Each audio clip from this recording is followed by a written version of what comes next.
Pernah kepikiran nggak ada sebuah seni yang diam-diam ngebentuk hampir semua keputusan yang kita buat setiap hari? Nah, seni ini punya nama, rekayasa persetujuan. Di sini kita bakal bedah tuntas cara kerjanya.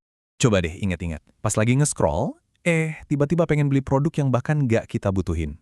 Atau pas kita ngerasa yakin banget sama pilihan politik kita, pernah nggak sih kita berhenti sejenak dan nanya, ini beneran pilihan gua? Atau jangan-jangan ada yang sengaja ngerekayasa biar gua merasa ini pilihan gue? Nah, pertanyaan tadi itu ngebawa kita ke sebuah ide yang cukup mengganggu.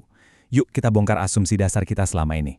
Ternyata apa yang kita sebut opini publik itu sering banget bukan suara rakyat yang murni. Ada loh tangan tak terlihat yang secara sistematis ngebentuk apa yang kita mau dan apa yang kita percaya. Ya wajar sih, kita semua kan pengennya percaya kalau kita ini individu yang bebas. Selera musik kita, gaya hidup, keyakinan, itu semua cerminan diri kita yang paling asli kan? Itu semacam benteng pertahanan ego kita. Tapi, gimana kalau benteng itu ternyata ada cetak birunya? Ada manual buat nembus pertahanan itu? Sebuah panduan yang ditulis puluhan tahun lalu, tapi isinya ngejelasin cara ngendalin pikiran massa tanpa mereka sadar. Dan yang bikin merinding, manual ini masih jadi semacam kitab suci buat banyak korporasi dan politisi sampai sekarang. Dan inilah dia arsiteknya, Edward Bernays. Bisa dibilang, dialah dalang yang mengubah propaganda, kata yang kesannya kotor, jadi sesuatu yang lebih halus, lebih bisa diterima. Public relations. Senjata rahasianya? Dia ini keponakannya Sigmund Freud. Jadi soal cara kerja alam bawah sadar manusia, wah, dia paham banget. Dan ini dia senjatanya. Sebuah esai dari tahun 1955, judulnya The Engineering of Consent. Jangan ketipu sama tahunnya ya, ini bukan teori jadul. Ini adalah buku manual. Panduan operasional yang ngejelasin step by step cara memanipulasi hasrat dan menciptakan persetujuan dari massa. Pengaruhnya itu gede banget, sampai-sampai majalah Time ngasih julukan kayak gini. Bernays itu bukan sekedar marketing biasa. Dia itu kayak psikoanalis bayaran yang tahu persis tombol mana yang harus ditekan di kepala kita. Oke, jadi apa sih rekayasa persetujuan itu? Gampangnya gini, ini adalah ilmu buat bikin orang pengen sesuatu tanpa ngerasa dipaksa. Ini bukan soal jualan produk, tapi jualan ide di baliknya yang bikin produk itu jadi nggak bisa ditolak. Ini soal merancang sebuah keinginan. Dan bagian yang paling bikin mikir, ini bukan sihir atau ilmu gaib. Bernays ngebedah ini jadi metode ilmiah.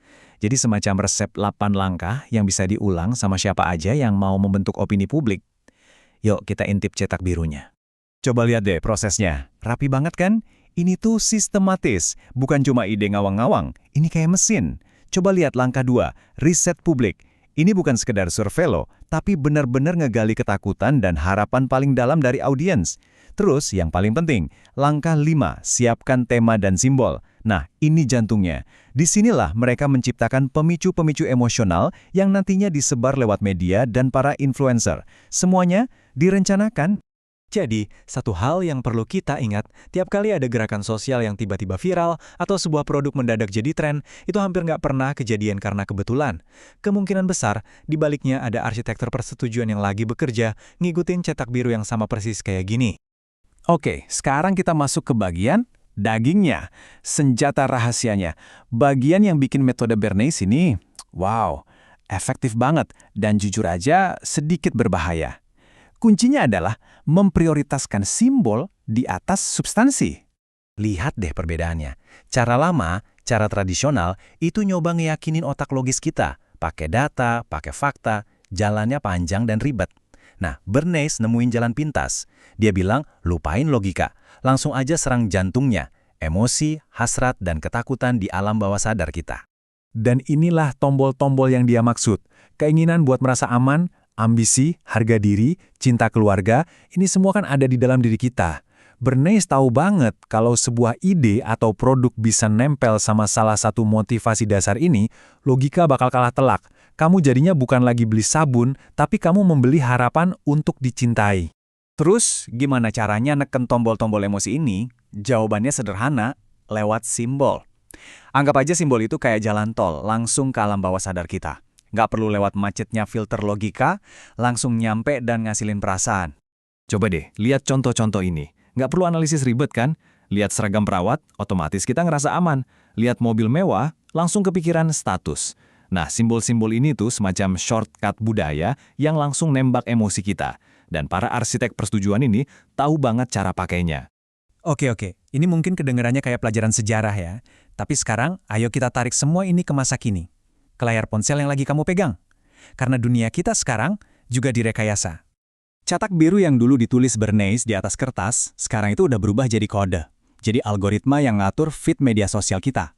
Tiap konten yang direkomendasiin buat kamu, tiap iklan yang kamu lihat, tiap berita yang mendadak trending, semuanya itu jalan di atas sistem operasi yang sama. Coba deh pikirin, influencer itu sebenarnya nggak jualan produk. Mereka jualan simbol kesuksesan. Politisi seringkali nggak jualan kebijakan detail, tapi jualan simbol harapan atau ketakutan. Brand-brand besar nggak jualan sepatu, mereka jualan simbol identitas. Nah, inilah wajah rekayasa persetujuan di abad 21. Tahu semua ini mungkin bikin kita ngerasa, wah nggak berdaya dong gue. Tapi tujuannya bukan buat bikin kita jadi sinis loh. Justru sebaliknya, dengan kita paham permainannya, kita bukan lagi sekedar pion, kita jadi pemain yang sadar. Kita bisa mulai memotong tali-tali yang selama ini mungkin nggak sadar ngendalin kita. Jadi, sebagai penutup, aku mau ninggalin satu pertanyaan buat kamu renungin.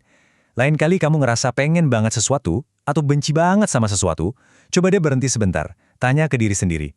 Siapa ya yang dapat untung dari perasaan gue yang sekuat ini? Siapa arsitek yang lagi ngebangun persetujuan di dalam kepala gue?